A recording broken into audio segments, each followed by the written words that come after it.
লাল পাহাড়ি দেশে যা রাঙা মাটির দেশে যা লাল পাহাড়ি দেশে যা রাঙা মাটির দেশে যা ইতাক তোকে মানাইছে না রে একেবারে মানাইছে না রে। আমরা লাল পাহাড়ের দেশেও যাচ্ছি না, আমরা আবার রাঙামাটিতেও যাচ্ছি না, আমরা যাচ্ছি টরন্টো শহর থেকে খানিকটা দূরে, জায়গাটার নাম হচ্ছে মার্কহাম। সেখানে আমরা আজ একটা ফলের খোঁজে যাচ্ছি। সেই ফলটা আমরা সচরাচর দোকানে পেয়ে থাকি, বেশ খুব আদরে যত্ন করে ফলটা বিক্রি করা হয়। বাংলাদেশ বলেন, কানাডা বলেন বা পৃথিবীর যে অনেক দেশেই এই ফলটা খুব যত্ন সহকারে বিক্রি করা হয়। তো আমরা যাচ্ছি, চলুন আমাদের সাথেই থাকুন। আমরা পৌঁছে গেছি সেই কাঙ্ক্ষিত আমাদের লক্ষ্যে। এই খামারের প্রবেশের পর কিভাবে আমরা ফল তুলব। দর্শক, আর দেরি না করে আপনাদের জানিয়ে দিই, আজকে আমরা এসেছি আসলে স্ট্রবেরির বাগানে। সেখানে আসলে অনেক সুন্দর করে স্ট্রবেরি চাষ করা হয়েছে বাণিজ্যিকভাবে, আবার বলা যায় যে বাণিজ্যিকভাবে না। এখানকার সবাই মিলে সবাই এখানে আসে নির্ধারিত টাকা দিয়ে, নির্ধারিত প্রবেশ ফি দিয়ে এই খামারে প্রবেশ করে। তারপরে এই যে দেখছেন যেই বক্সগুলো, সেই বক্সগুলো সবার হাতে তুলে দেওয়া হয়। তারপরে যে যার মতো করে বেরিয়ে পড়ে, তারপরে স্ট্রবেরি তুলতে থাকে। চলুন আমরাও হারিয়ে যাই এই স্ট্রবেরি বাগানে। আমরা মোট 5 জন আমরা আজকে এই মিশনে এসেছি। দেখা যাক আমরা কে কতটুকু স্ট্রবেরি খেতে পারি বা নিতে পারি। আমাদের টিমের সবচেয়ে ছোট্ট মামুনি দুনিয়া, সেও নেমে পড়েছে স্ট্রবেরির খোঁজে। আমরা দেখতে পাচ্ছি অনেক স্ট্রবেরি পাচ্ছি আমরা।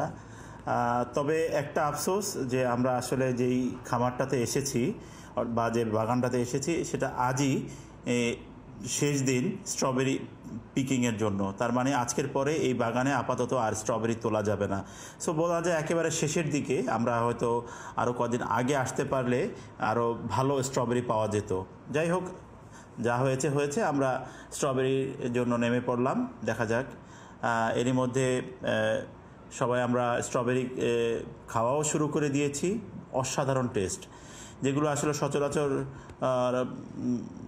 দোকানে বিক্রি করা হয় তার চেয়ে একেবারে আলাদা রকমের স্ট্রবেরি স্বাদ এগুলো। তো মানে আসলে মূল কাহিনীটা কি আমরা সেটা জানার চেষ্টা করি। স্ট্রবেরির খামার থেকে স্ট্রবেরি তোলার অভিজ্ঞতা এক কথায় অসাধারণ।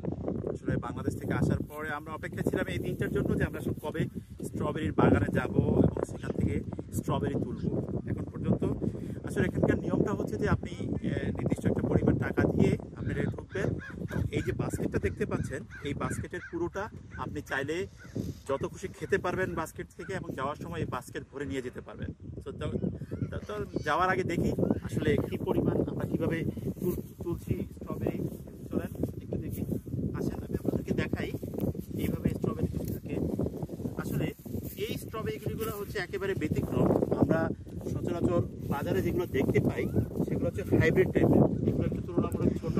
আমি যদি একেবারে কম্পেয়ার করে বলি, আপনি দেখতে পাচ্ছেন এটা আসলে আমরা যদি একেবারে সাংকেতিক ভাষায় না বলি যে আসলে এটা হচ্ছে ডিফারেন্সটা হচ্ছে দেশি আর চাষের যে ডিফারেন্সটা, এগুলো হচ্ছে দেশি কানাডার অরিজিনাল যে স্ট্রবেরি। খুবই, আমি স্ট্রবেরি খুব একটা পছন্দ করি না, কিন্তু আজকে খুব ভালো লাগছে। টেস্টগুলো অসাধারণ এক কথা। এইভাবে থাকে স্ট্রবেরি, আমরা তুলছি। যদিও জিনান আমার সাথে তোলার চেষ্টা করতেছে না। অসাধারণ সাইজ, খুব যে বড় তা না, কিন্তু এগুলো একেবারে যেগুলো যেহেতু হাইব্রিড না, হাইব্রিড হলে হয়তো সাইজ অনেক বড় হতো। যেমন আমি দেখাচ্ছি, এটা কিন্তু বড়, কিন্তু আপনি দেখেন শেপটা কিন্তু একটু অন্যরকম। হাইব্রিড হলে কিন্তু একেবারে সুন্দর, কিন্তু টেস্ট ওই রকম থাকতো না। কিন্তু এটার সাইজটা অত সুন্দর না, কিন্তু টেস্ট এক কথায় অসাধারণ। শুধু আমরা নয়, অনেকেই এসেছেন এই স্ট্রবেরি তুলতে, যে যার মতো করে ব্যস্ত সময় পার করছেন। আজকে প্রচুর রোদ, তারপরও সেই তোয়াক্কা না করে আমরা সহ আরও অনেকেই এই স্ট্রবেরি তুলছেন, যে যার মতো করে তাদের বক্সে করে নিচ্ছেন, খাচ্ছেন। তবে একটা জিনিস খুব অবাক লেগেছে আমার কাছে, সেটা হচ্ছে যে আসলে সাধারণত বাংলাদেশে আমরা দেখি যেসব ফলের গাছ থাকে বা ফলের বাগান থাকে সেখানে আশেপাশে প্রচুর পাখি থাকে বা পাখি তাড়ানোর জন্য কাকতাড়ুয়া থাকে, কিন্তু এই যে এত বড় একটা খামার কোনো পাখি নজরে পড়লো না যারা হয়তো স্ট্রবেরি খাওয়ার জন্য আসতে চায় বা অপেক্ষায় থাকে। হয়তো এই সময়টা মানুষ বেশি বলে তেমন কোনো তাদের চোখে পড়লো না, কিন্তু এই যে পাখিদের তাড়ানোর জন্য আমাদের দেশে যেই ধরনের কাকতাড়ুয়া বা বিভিন্ন যন্ত্র ব্যবহার করা হয় শব্দ দিয়ে পাখি তাড়ানোর জন্য, কিন্তু এত বড় স্ট্রবেরির যে খামারটা বা বাগানটা দেখলাম সেখানে পাখিদের জন্য মানে অর্থাৎ পাখি তাড়ানোর জন্য কোনো ব্যবস্থা দেখলাম না।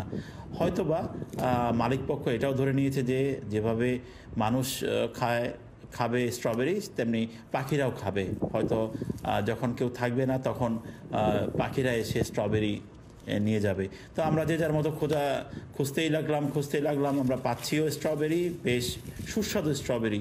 আমাদের মেয়ে জিনান সেও খুব আনন্দ নিয়ে স্ট্রবেরি খুঁজলো এবং সেও বেশ ভালোই পেল, কিন্তু দুর্ভাগ্য আজকে ব্যস্ততার কারণে তার মা আসতে পারেনি, যিনি এই পেজটা নিয়মিত চালান সেই সিলভিয়া, তিনি আসতে পারেননি। তো আমরা ঘুরছি, আমরা তাকে খুব মিস করছি। এবার দেখা যাক কে কতটুকু পেল। আমরা সবাই যে যার মতো খুঁজে আমরা এবার ফেরার পালা, কারণ আমাদেরকে ফিরতে হবে শহরের দিকে, তো হাতে সময় রেখেই একটু আগে রওনা দিতে হবে। তো দেখি আমরা এখন যাওয়ার পালা। আমরা খামার থেকে বের হলাম, বের হয়ে আবার গাড়িতে করে আবার ফিরলাম। এবার বাসায় ফিরে এসে দেখি আসলে এর আগে আমরা দেখাতে পারিনি যে আসলে এই আমরা যে 5 জন ছিলাম, 5 জনের মানে যে বাস্কেটগুলো ছিল সেই বাস্কেটগুলো কি অবস্থা, অর্থাৎ কে কী পরিমাণে স্ট্রবেরি কালেক্ট করতে পেরেছে। এই হচ্ছে দেখুন, আর দেখতে থাকুন, আর সিলভিওলজির সাথেই থাকুন। ধন্যবাদ, আজ এ পর্যন্তই। হয়তো দেখা হবে আবার নতুন কোনো আপাতত কানাডার কোনো নতুন জায়গা থেকে। লাল পাহাড়ি দেশে যা রঙা মাটির দেশে যা, লাল পাহাড়ি দেশে যা রঙা মাটির দেশে যা, বিতক তোকে মানাইছে না রে, একেবারে মানাইছে না রে।